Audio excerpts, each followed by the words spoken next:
ఇంటికి తిరిగి మళ్ళీ జాగ్రత్తగా వెళ్తామా లేదా అనే భయం పట్టుకుంటుంది కొన్ని రోడ్డు ప్రమాదాలు చూస్తుంటే.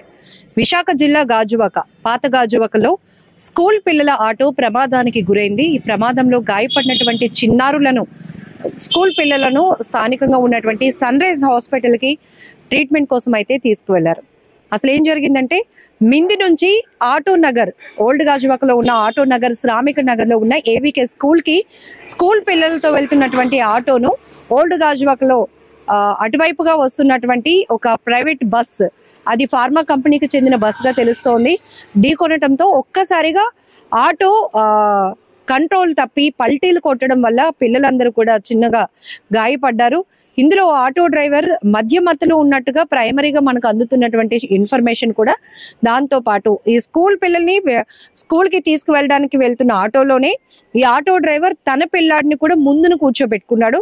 ఒక్కసారిగా ప్రమాదం జరిగినప్పటికీ అతడు డ్రైవర్కి కూడా గాయాలయ్యాయి. చిన్నపిల్లలు అందరూ ఒక్కసారిగా భయపడిపోయారు, ఒక ప్యానిక్ లోనికి వెళ్ళిపోయారు. ఇమీడియట్ గా లోకల్ గా ఉన్నటువంటి స్థానికులందరూ కూడా పిల్లల్ని రెస్క్యూ చేసి వాళ్ళకి కాసేపు ధైర్యం చెప్పి ఆ తర్వాత స్థానికంగా ఉన్నటువంటి హాస్పిటల్ కి అయితే తరలించడం జరిగింది. ఇక్కడ ప్రధానంగా డ్రంక్ అండ్ డ్రైవ్ వల్ల చాలా ప్రమాదాలు, వాళ్ళే రోడ్డు ప్రమాదానికి సెల్ఫ్ యాక్సిడెంట్లతో పాటు కొన్ని చోట్ల చాలా జాగ్రత్తగా వాహనాలు నడుపుతూ వస్తున్న వాళ్ళు కూడా ప్రమాదానికి గురి అవటానికి కారణంగా మారుతున్నారని కూడా చెప్పొచ్చు. చాలా మంది క్షతగాత్రులుగా మిగులుతున్నారు. కొంతమంది అయితే పూర్తి స్థాయిలో బాడీ పార్ట్స్ ని కోల్పోవాల్సిన పరిస్థితి, పూర్తి అంగవైకల్యంకి గురవుతున్న సందర్భాలు ఉన్నాయి. కొంతమంది స్పాట్ లోనే ప్రాణాలు కోల్పోతున్న సందర్భాలు, అలాగే బ్రెయిన్ డెడ్ అవుతున్న, ఇవన్నీ కూడా మనం ఎక్కువ శాతం రోడ్డు ప్రమాదాల్లో చూస్తూ ఉన్నాం. ఈ రోజు ఒక్కసారిగా స్కూల్ పిల్లల ఆటో రోడ్డు పైన పడిపోయింది అనగానే ఒక్కసారిగా అందరూ ఉరుకులు పరుగులు పెట్టారు. ఇమ్మీడియట్ గా ఆ ఆటోని పైకి లేపి అందులో ఉన్నటువంటి పిల్లల్ని అందరూ కూడా ఒక సర్ది చెప్పి ఏం కాలేదు నాన్న అని వాళ్ళని కాసేపు ఊరటించి ఆ తర్వాత హాస్పిటల్కి అయితే పంపించడం జరిగింది. మీ అందరికీ గుర్తుండే ఉంటుంది, స్కూల్ ఆటో ప్రమాదం అనేటప్పటికీ ప్రతి ఒక్కరిని భయాందోళనకు గురి చేసేటటువంటి ప్రమాదం. సిటీలో సంగం సరత్ థియేటర్ దగ్గర తెల్లవారుజామునే స్కూల్ ఆటో ఒకటి ప్రమాదానికి గురైనప్పుడు కూడా పిల్లలు రోడ్డు మీద పడిపోయారు, వాళ్ళ తలలు రోడ్డుకి ఆనిపోయాయి. అప్పుడు కూడా ఎంతో తీవ్ర స్థాయిలో ప్రమాదం జరిగింది.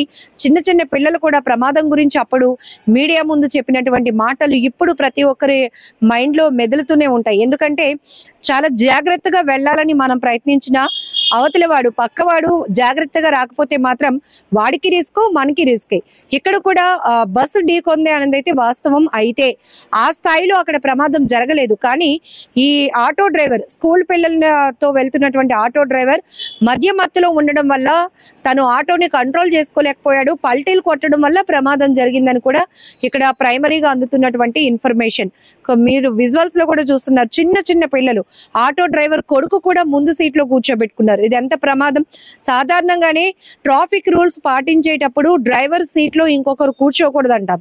అలాంటిది వాళ్ళ చిన్న పిల్లడిని కూడా తన ముందు కూర్చోబెట్టుకుని డ్రైవింగ్ చేయడం ఒక ప్రమాదం. అయితే వెనకాతల స్కూల్ పిల్లలు ఉన్నారు, ఆ డ్రైవర్ ఎంత అప్రమత్తంగా ఉండాలి. తల్లిదండ్రులు బోత్ వర్కింగ్ వాళ్ళు కావడం వల్లే పిల్లల్ని పికప్ అండ్ డ్రాపింగ్ కి ఆటోస్ ని ఎంగేజ్ చేసుకుంటూ ఉంటారు. కొన్ని స్కూల్స్ అయితే వాళ్ళు ఎఫర్ట్ చేయగలిగితే స్కూల్ బస్ ట్రాన్స్పోర్ట్ ఫెసిలిటీ ఉంటుంది కాబట్టి దాన్ని ఉపయోగించుకుంటారు. ఇక్కడ కేవలం తల్లిదండ్రులు ఉండరు కాబట్టి ఒక డ్రైవర్ మీద నమ్మకంతో వాళ్ళు ఆ డ్రైవర్ కి అప్పచెప్పడం జరుగుతోంది. పిల్లల్ని కానీ స్కూల్ కి కానీ, కాలేజెస్ కి కానీ, లేకపోతే ఇలా ప్రైమరీ స్కూల్స్ కి కానీ డ్రాప్ చేసినప్పుడు ఎంతో జాగ్రత్తగా ఉండాలి. నా మీద ఇంతమంది పిల్లల బాధ్యత ఉందనే ఒక కాన్షియస్ లో డ్రైవర్ ఉండాలి. ఇక్కడ డ్రైవర్ ఎవరైతే మధ్యలో అన్కాన్షియస్ గా కాస్త ఉండడం, మత్తులో ఉండడం వల్ల తను కేవలం కంట్రోల్ చేసుకోలేకపోవడం వల్లే ఈ ప్రమాదం జరిగినట్లుగా మాత్రం తెలుస్తోంది. ఇమీడియట్ గా ట్రాఫిక్ పోలీసులు కూడా అక్కడికి చేరుకున్నారు. ఏదైతే బస్సు ప్రమాదానికి గురైనటువంటి బస్సు, ఆటో ఇద్దరిని కూడా వాళ్ళపైన కేసులు ఫైల్ చేయడం కూడా జరిగినట్లుగా తెలుస్తోంది.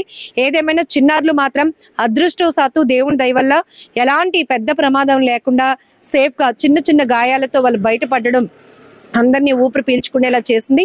ప్రస్తుతం అయితే వాళ్ళు స్థానికంగా ఉన్నటువంటి ప్రైవేట్ హాస్పిటల్లో ట్రీట్మెంట్ తీసుకుంటున్నారు.